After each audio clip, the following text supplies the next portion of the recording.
FB International, Fiston Bassende, agence de fret maritime pour Paris en France, à destination de Kinshasa RDC. Tous vos colis, envoi express, envoi normal, conteneurs et autres. Confiance Nabisso na FB International. Fiston Bassende, en région parisienne, au 40 rue Jean Rossard, 77 380 Comble-la-Ville, en France.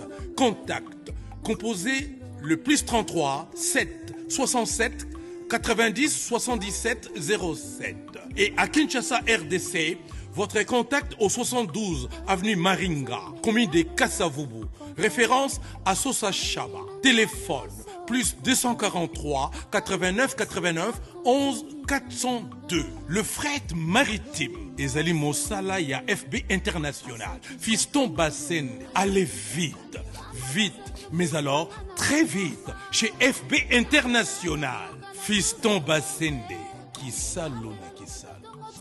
Zambé. À cause de la foi, déjà pour ce 20, donc du 20 au 21 juillet, une esplanade de la palais du peuple et Longona, Yemoko, le pasteur de la foi, Jean-Paul Mayata, Aben Sibana Nzambe Nyon Soboya, Tokumisa Nzambe et Longo. Mais avant l'activité Nyon So, Etali Magamba Bonzambe, Akenaki Kokuta na Bongo na Oazako Konaye, pasteur Kelani.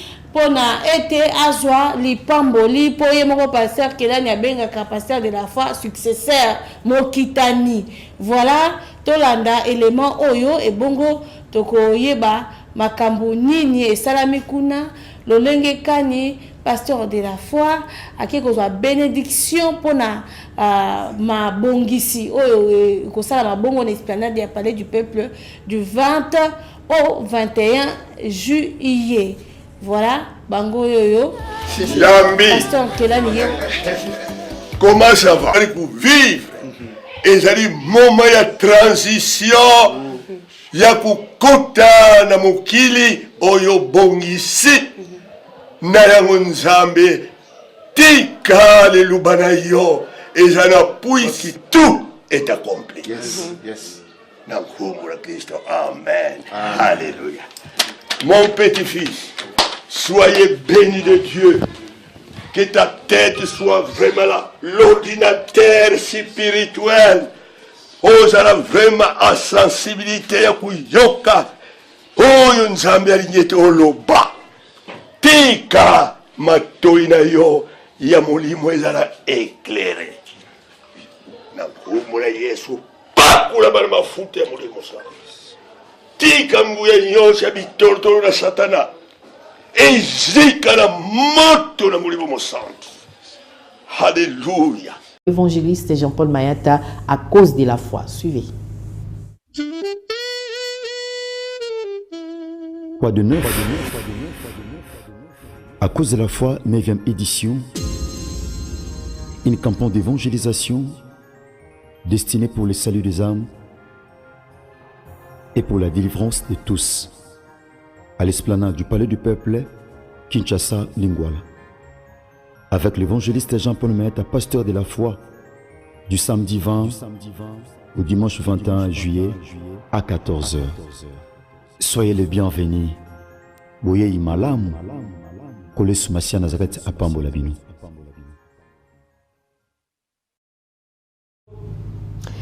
Le rappel du testament Tozalawana Potoyo Kango. Testament il soit tikela bisolo binini tolingana. Tolingana te ya onde yo sala passe bamsusu bazu te bamsusu bafutami bamsusu bafutami. Nzambe na bolingo, nzambe na nguya. Nzambe oya pesi mission ya musala na yo. Eza musala oyo yo pesi po etekene mokili mobimba bato babongola mitema bayepa na yo babunga nzela na bomo ina sekote. Nkolo oyebi koleka ye moko oye sala ka yezali ya motuya kombo na yo ekomisama loboko na yo kene liboso esimba ye sika ya kotialo matambi na ye epesamela ye protéger ye une protection divine mon côté akomona ye na nzela ya misala ya mabe naza kotika ina maboko na yo poeto ya simba mipa na yo moko takoyeba koboto na ye amikitisaka poete komikitisaka ye wana kombwa na ka tika loboko na yeza na likolo na ye ici. Peut-être vous a choqué la réponse maintenant. Pourquoi je l'aime, je sais pas. Pourquoi je l'aime. Je vois pièce théâtrale une seule fois dans ma vie. Une seule fois. Et la seule fois là, c'était dans une pièce du Pasteur de la foi.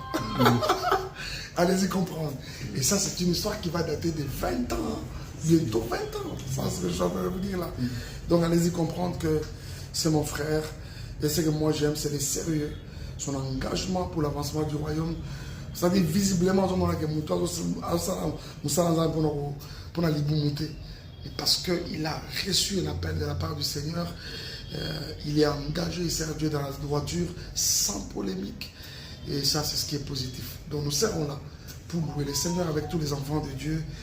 Le 20 et le 21 au Palais du Peuple. Et dans Simana Mobiso, tout balade de la fin. Ça va partir. Dieu vous bénisse.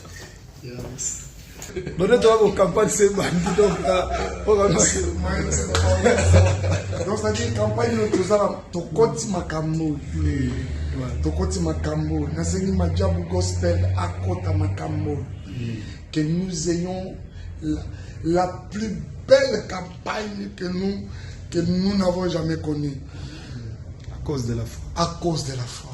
Vous savez, déjà pasteur de la foi, c'est mon frère, mais très naturellement, j'aime cet homme. Naturellement, je l'aime.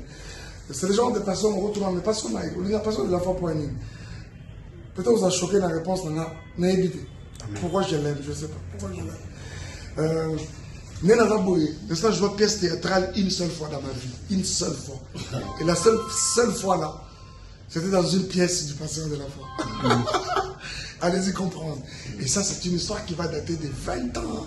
Bientôt 20 ans. Ça, c'est ce que je suis en train de vous dire là.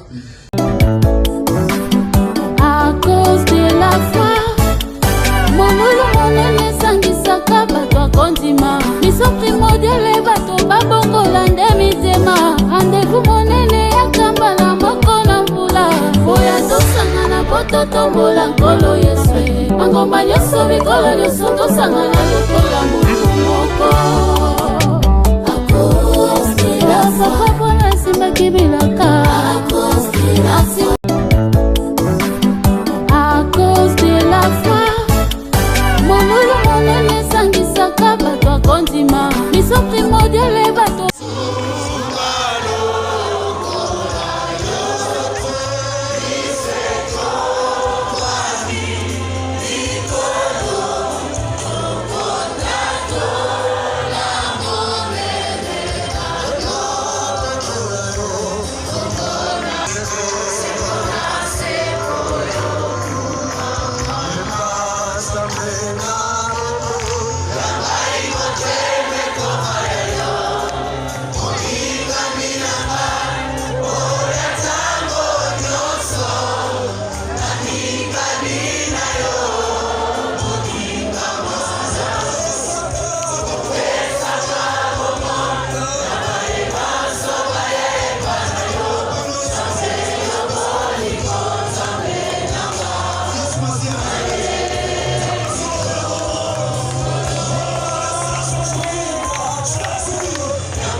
Nzambe nasali mokili o nini Nzambe na ngai nakimi Kinshasa makambu na yabe awa na poto makambu Nzambe nazongi suna mboko yo biloko ekei bakoli ekei ngai bakoli na ngai siko na ozonga Kinshasa eloko nini Nzambe papa na ngai bikamni da bakosi mais bikamni bozolela yo mona nzela osanga na mboko yo benga na sanga na mboko nga fina nga makambu na makambu nini lisusu dadi na yaki poto na kimi bapasi Kinshasa bana poto basungi nga bakabeli nga babiloko ndenge na ndenge bacongélateur batelevizio oyo basokolaka bilamba wana bakabeli ngai bamemi nga na agence moko balobi otie lelo ekomi lelo yaya natiki biloko nabenga na Kinshasa ekomi tokoma place balakisaki biso kuna agence yango ezalaka agence te lupango ya bato naya mpe kozongela bango awa nakuti baza te soki oyesika il faut se renseigner malamu mpo baesikoke yo te omoni na France mobimba Europe oyo surtout na Île-de-France agence eza kaka moko Nzambe biloko ekei deja solo kaka wana eza baagence te agence eza moko ezali FB International. FB International. Donc, FB International, cela veut dire Fiston Basende. FB International Fiston Basende. Ce côté on a FB International.